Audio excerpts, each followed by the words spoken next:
Oke, Techstizen, kembali jumpa bersama dengan saya dalam acara Bijak Bicara Pajak. Hari ini kita ngobrol-ngobrol soal profesi konsultan pajak. Konsultan pajak ini saat ini adalah termasuk salah satu profesi yang sangat menjanjikan masa depannya, ya. Selain daripada sebagai programmer, developer web, atau YouTuber gitu ya. Sebenarnya satu lagi profesi yang bagus itu adalah konsultan pajak. Sangat menjanjikan. Kenapa?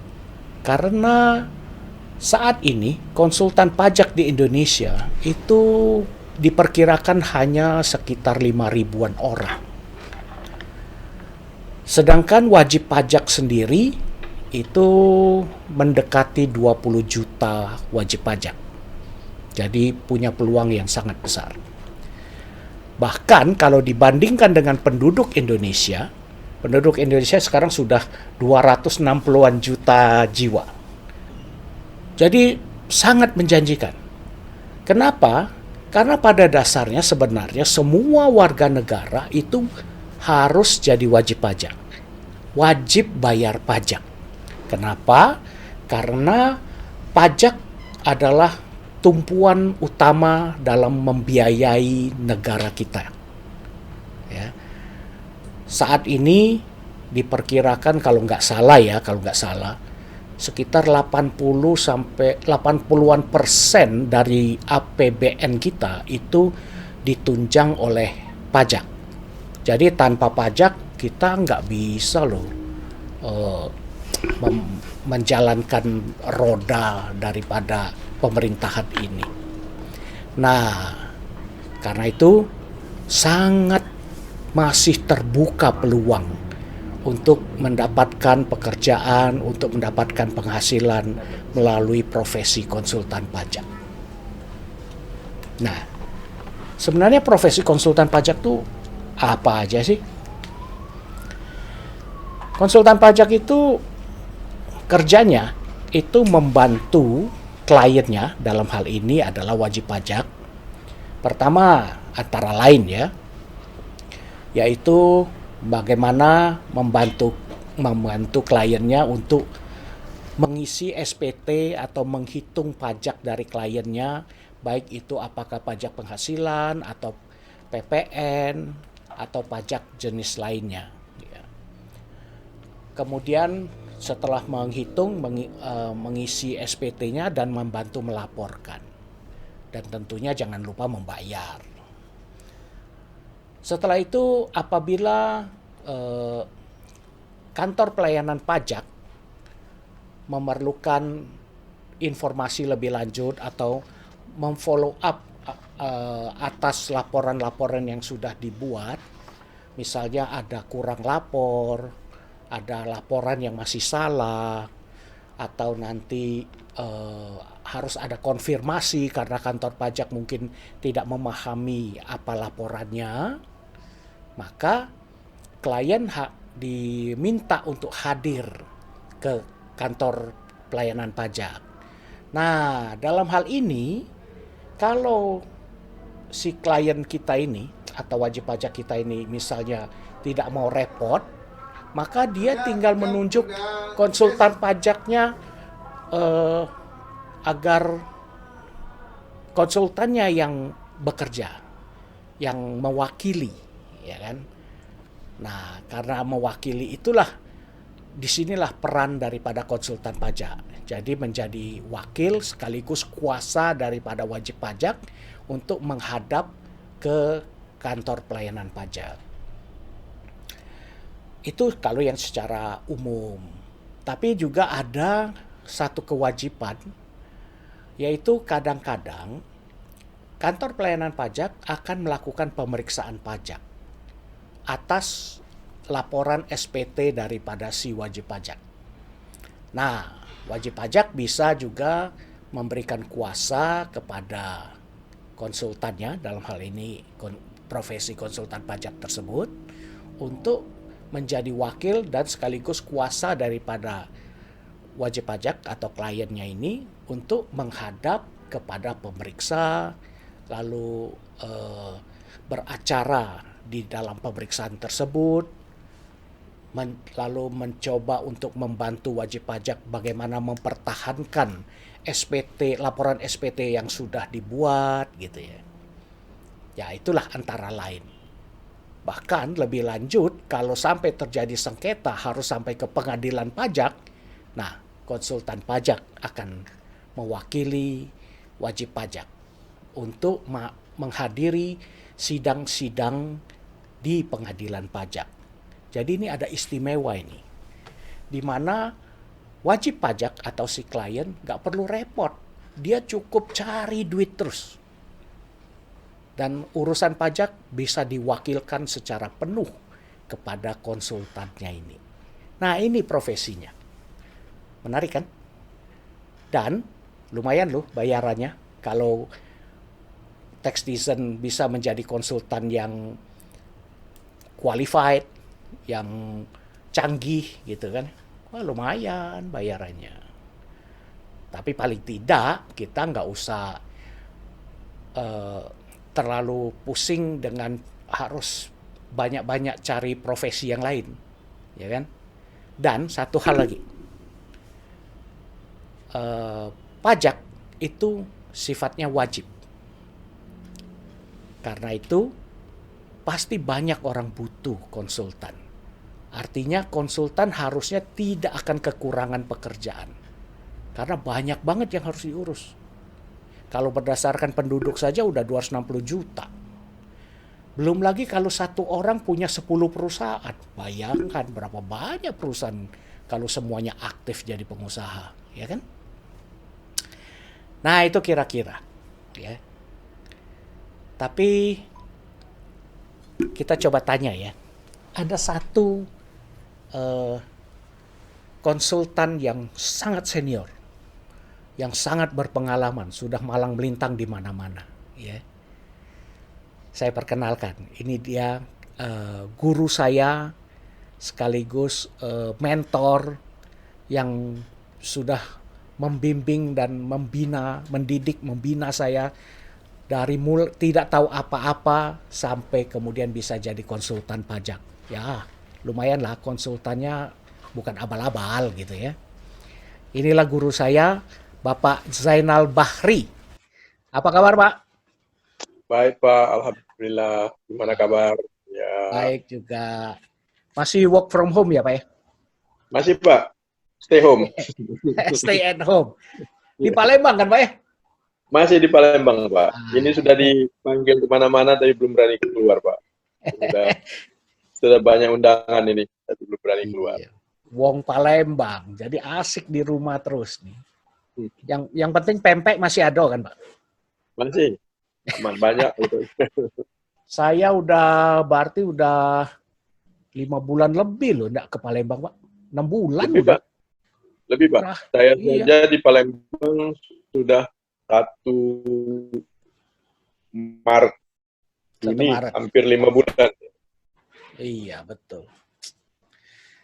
Oke. Biasanya ya 2-3 hari di Palembang, Pak. Sekarang enggak di Palembang. Oke. Pak, ya, Pak. Ngomong-ngomong soal konsultan, bisa cerita dikit, Pak?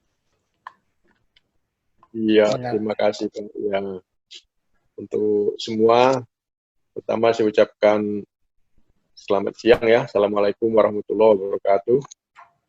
Jadi tadi saya sudah disampaikan pintas oleh Pak Kiang siapa, tapi sepertinya terlalu berlebihan ya. Kami sama-sama belajar dengan Pak Kiang. Cuman kan kebetulan saya lebih dahulu membaca atau mengalami hal-hal di bidang perpajakan. Karena saya sebelum jadi konsultan adalah bekerja di Direktorat Jenderal Pajak. Jadi sudah pernah mengalami berbagai hal, baik. Jadi kita di sini waktu tugas adalah melakukan apa yang dilakukan oleh Dijen Pajak terhadap wajib pajak. Ya. Sekarang jadi agak berhadapan karena membantu wajib. Jadi sekarang ya berhadapan. Tapi gimana pun bukan bermusuhan ya, saling saling menyamakan pendapat, Pak. Betul, Dan betul, berbantahan. betul.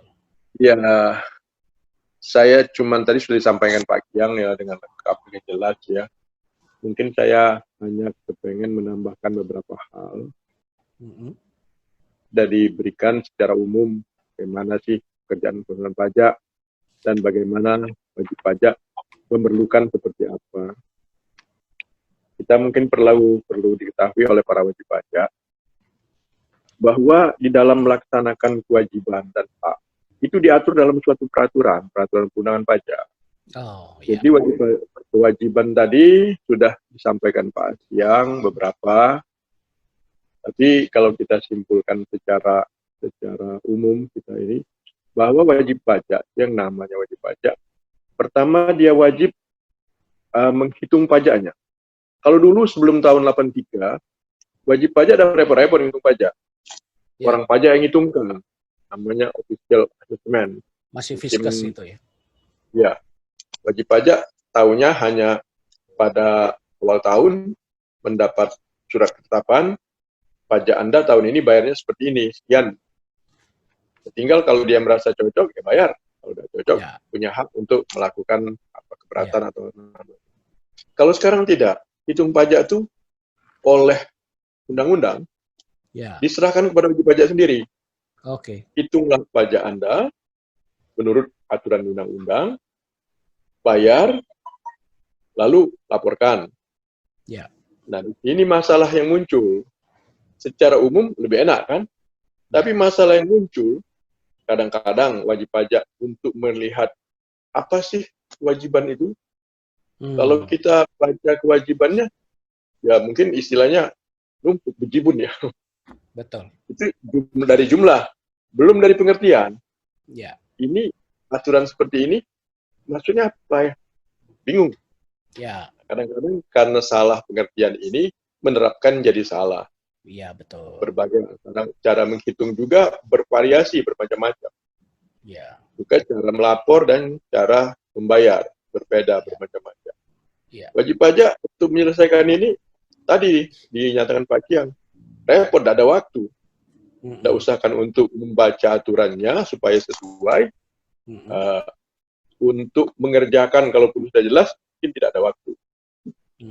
Nah, dalam hal wajib pajak menghitungnya keliru, atau mungkin prosedurnya keliru, biarpun kepada wajib pajak diberi hak hitung sendiri, Ditjen Pajak juga punya wewenang untuk koreksi. Jadi yang dilaporkan yang dihitung wajib pajak itu bisa salah, bisa dengan sengaja salahnya, bisa karena tak ngerti. Nah di sini Ditjen Pajak berhak untuk menghitung kembali yang dilaporkan wajib pajak. Itu yang tadi dikatakan bisa melalui pemeriksaan, bisa melalui konfirmasi data, konfirmasi cara ngitung dan sebagainya. Makin repot kan wajib pajaknya? Betul. Dan itu Betul repot, sekali. dipanggil lagi seperti ini, apalagi kalau pemeriksaan berlarut-larut, minta dokumen yang harus disimpan 10 tahun. Betul. Dokumen itu harus disimpan 10 tahun itu.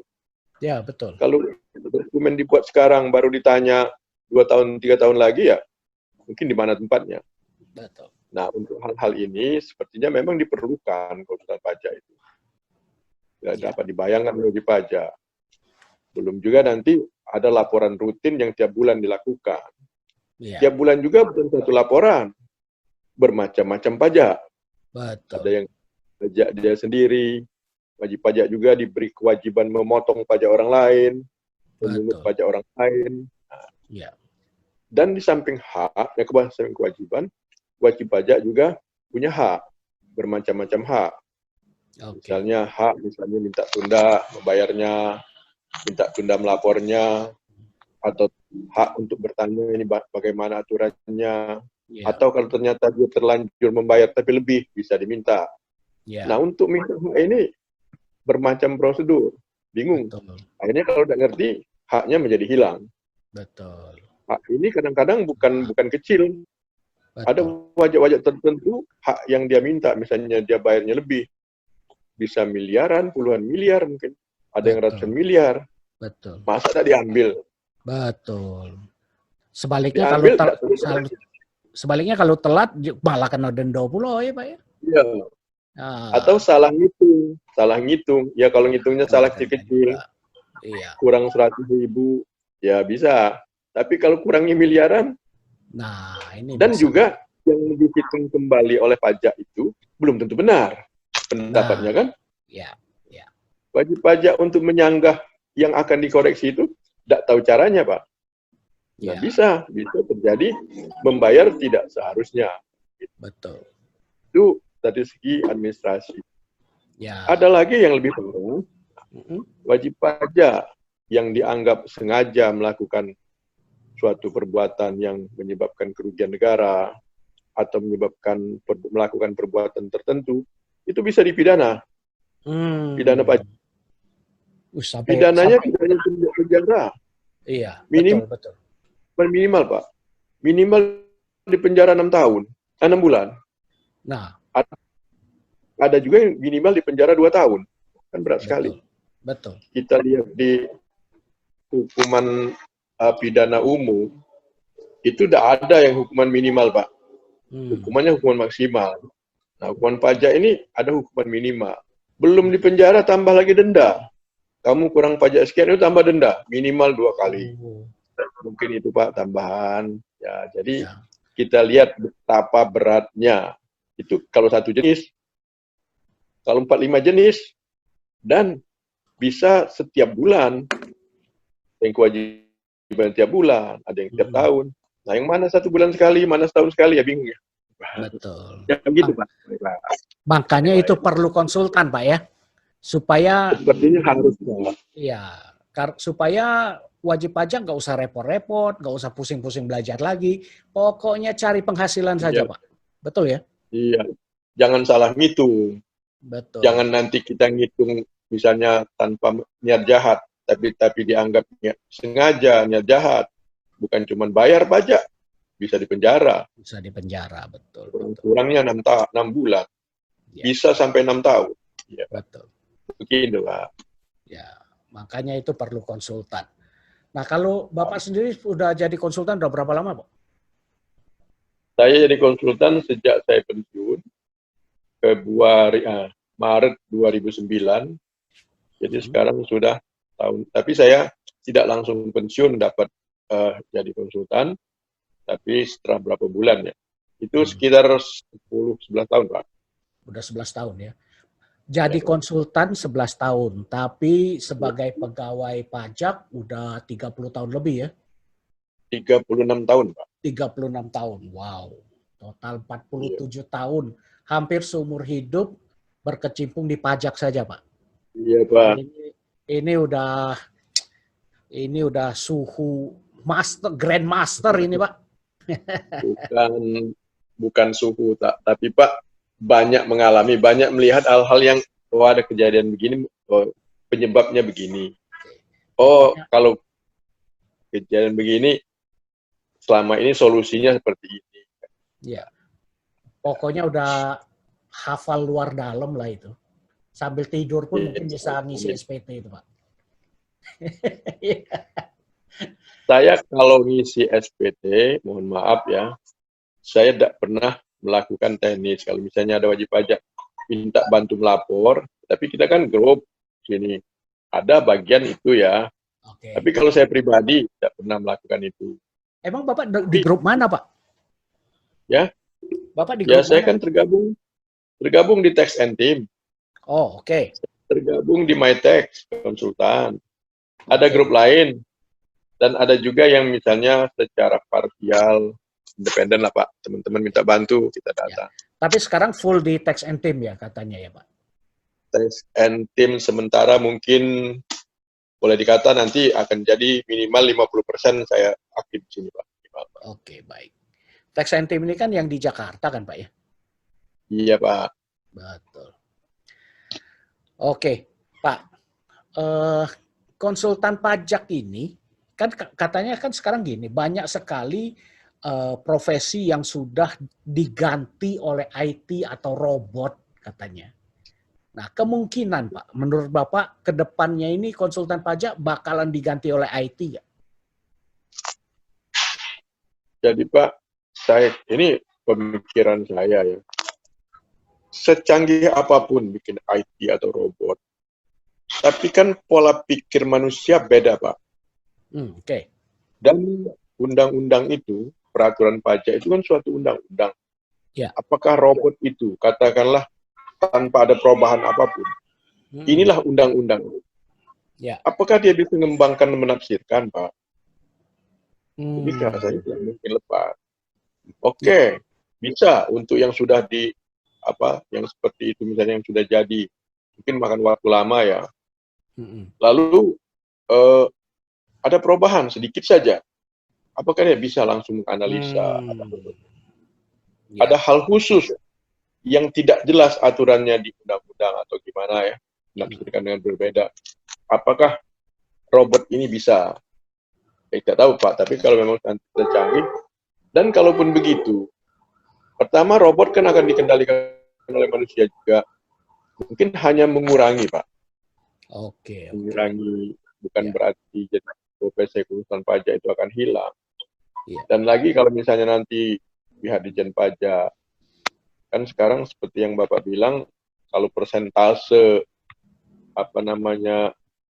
konsulen pajak dibandingkan dengan wajib pajak saja, itu hanya 0, sekian persen Pak. Dari jumlah wajib pajak terdaftar. Itu hanya 0,01 ya. Dari 5 juta itu hanya sekitar 5.000. Berapa? Ya, 1 per mil. Ya, betul. Betul, sedikit sekali. Lagi dari jumlah penduduk Indonesia. Dan wajib pajak itu bukan hanya penduduk ya. Semua orang. Bisa orang asing, bisa badan asing ada di sini, itu adalah wajib pajak. Sepanjang dia punya kewajiban melaksanakan. Jadi kalau nanti Ditjen Pajak telah bisa mencakup orang-orang yang harusnya bayar pajak. Sekarang kalau kita lihat dari 5 juta itu ya, apakah iya dari 260 penduduk Indonesia itu hanya 5 juta? Ya. Apakah iya dari sekian ratus perusahaan, sekian juta perusahaan itu hanya 5 juta? Itu nanti Ditjen Pajak akan lihat. Bisa wajib pajak berkembang. Berapa sih idealnya? Idealnya wajib pajak kan? Menurut DPR dan sebagainya, dibandingkan dengan tempat lain dan sebagainya. Dibandingkan keadaan ekonomi yang seharusnya berapa banyak.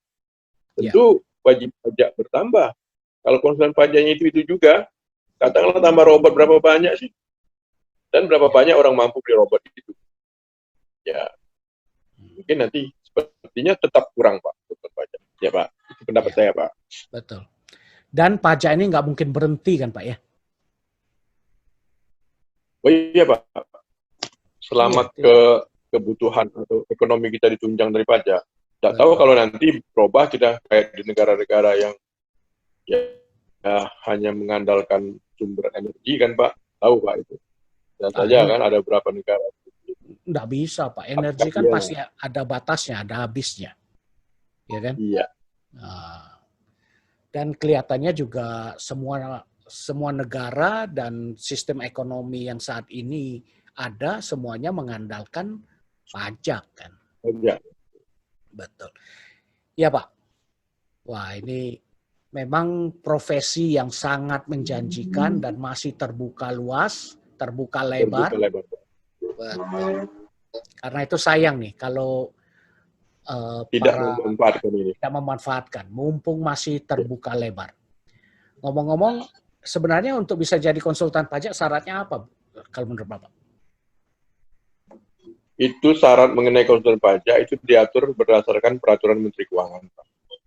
Peraturan Menteri Keuangan yang berlaku saat ini peraturan Menteri Keuangan nomor 111 /1 ya tahun 2014. Di sana ya syarat antara lain ya pendidikan minimal diatur minimal S1. Yang jelas dia mengetahui, memahami peraturan perpajakan. Tapi tidak secara umum. Dia oleh Ditjen Pajak, dia dinyatakan memahami itu kalau dia sudah diuji oleh pihak Ditjen Pajak, oleh Menteri Keuangan. Pengujiannya caranya dengan cara mengikuti ujian private. Itu secara umum ya. Secara umum ya. Tetapi kita ada asosiasi yang menerima konsultan pajak itu tidak harus lulus brevet ya. Oke. Nah, yang lulus brevet itu oleh Dijen Pajak dikasih izin praktek namanya berdasarkan PMK 11. Iya. Dialah yang boleh mendampingi atau mewakili ya, Ya. mewakili wajib pajak kalau ada beracara di lingkungan Dijen Pajak. Ya. Tapi secara umumnya seperti itu, tapi ada asosiasi yang bisa menarik konsultan pajak, bukan konsultan pajak ya, menjadikan mereka anggota di asosiasinya. Mungkin Pak Akhir nanti bisa sebutkan asosiasi. Oke. Yang pasti dari semua bidang, dari semua jurusan boleh kan Pak menjadi konsultan Boleh, pajak? Pak. Tidak Boleh, harus Pak. dari lulusan IPA aja kan Pak? Tidak. Jadi ada yang beranggapan bahwa ini yang lebih diutamakan dari akuntansi atau diutamakan dari hukum. Tidak ada, Pak. Jadi dia S1 semua jurusan, Pak. S1 semua jurusan boleh, ya. Atau D3 dari D4 ya. D4. Dari jurusan D3 bisa, Pak. D3 tapi jurusan perpajakan. Oke. Ya, intinya semua minimal semua S1 lah ya. S1 dari semua jurusan bisa ya. Yang penting ikut brevet pajak gitu kan Pak ya. Ya, ujian brevet pajak. Ya. Baik. Nah, jadi Techtizen kalau mau jadi konsultan pajak, segera pertama jadi sarjana dulu. Setelah itu ikut brevet pajak. Nah, brevet pajak ini di Tax and Team setahu saya ada nih Pak ya. Betul Pak ya? Iya Pak. Di Tax and Team aja, nggak usah pusing-pusing. Salah satu pengajarnya itu mentor saya ini, guru saya ini, Pak Jainal. Wah, itu top. Jadi sebagai tambahan Pak, bahwa ya seperti saya katakan tadi, bahwa peraturan pajak itu cukup rumit ya. Ya. Pembacanya sudah rumit, apalagi nanti mengartikan dan menafsirkan. Okay. Kita sudah mengartikan seperti kita, pihak lain, atau misalnya kita mewakili wajib pajak. Mungkin pihak Dijen Pajak menafsirkan dengan beda. Akan terdapat beda penafsiran yang tentunya akan menimbulkan hal-hal yang bisa kurang menyenangkan bagi salah satu pihak. Nah, untuk memahami ini, itu Dijen Pajak atau Menteri Keuangan melakukan seleksi melalui brevet itu sangat ketat, Pak. Jadi, maaf ya, bagi yang ingin ikut ya, itu sangat ketat. Bisa 4 kali ujian tidak lulus, Pak. Oh. Dan ujiannya, jumlah peserta yang ikut juga dibatasi, dan yang lulus ya seperti tadi, Pak. Kali ujian sudah cukup banyak kalau lulus 5%. Iya. Karena itulah mungkin salah satu sebab kenapa konsultan pajak kita sangat sedikit. Iya. Nah inilah, kalau kepengen berhasil 1 kali ujian lulus, harusnya ikut brevet persis. Iya. Jadi di sana kita pelajari, kita diskusikan, ini misalnya salah satu pasal ini maksudnya gimana sih aturan, nah itu kita bahas. Iya. Ini yang diujikan. Betul. Iya Pak. Jadi contohnya seperti saya kan Pak ya. Iya Pak. Saya kan sekali ujian lulus Pak waktu itu. Iya Pak. Itu karena Bapak menguasai. Karena gurunya Pak Jainal. Sangat banyak yang 4 kali ujian tidak lulus. Jadi di dalam brevet ini 4 kali ujian tidak lulus, dia gugur Pak. Harus ikut dari awal lagi. Ya, betul, jadi betul. Ada banyak yang berapa kali gugur, bukan berapa kali tidak lulus, berapa kali gugur. Iya. Harus ngulang lagi. Ulang dari depan. Iya betul. Oke Pak. Oke Pak. Sore ini mungkin cukup segini dulu Pak ya. Baik Pak, terima kasih ya Pak. Nanti kita bincang-bincang lagi di waktu yang lain ya. Ya, pamit ya. Terima kasih Pak. Oke Pak, makasih Pak. Bye. Oke Techtizen, itu tadi perbincangan kita dengan salah satu senior tax consultant yaitu Pak Jainal Bahri, salah satu partner senior yang ada di Tax and Team. Beliau juga guru saya, mentor saya, sudah